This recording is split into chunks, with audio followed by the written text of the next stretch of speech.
Isa akong royalty from England. Direct descendant ni Queen Elizabeth.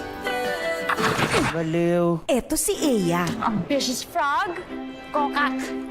ang medyo pangit na may-ari ng diary.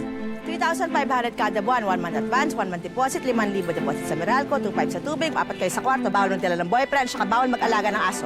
O ano, kukunin mo ba? Hindi na ho. May boyfriend kasi ako eh. Hindi nga. Sige na ho, kahit anong trabaho, desperado na ho ako eh. Good luck. Sana magtagal ka. You don't have to be rude. Tama! Sino to? Si Cross, ang crush ng bayang pogi na, monster naman. Ang anak ko is human, but also he is half halimaw. Mukha mo pala yun.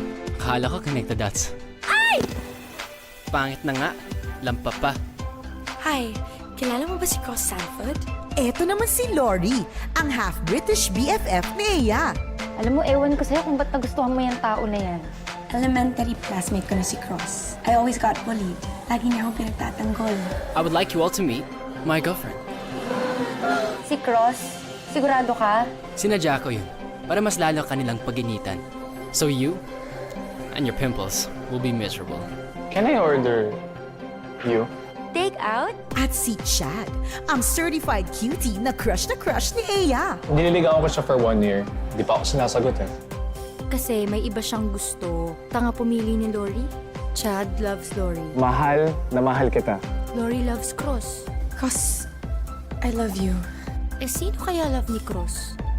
Bakit ang pangit mo? Sa mong tinatago yung sungay at buntot mo. Pag di ka dumating, patay ka sa akin.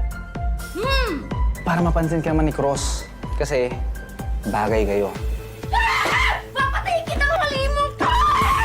Inihahandog ng Viva Films, sina James Reid, Yasi Pressman, Andre Paras, and Nadine Lustre.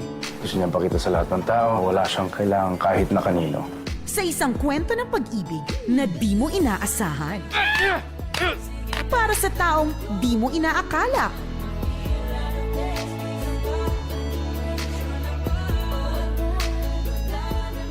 O ano? Paano nga ba kung ma-inlove ka sa isang taong alam mong hindi mai-inlove sa'yo kahit kailan?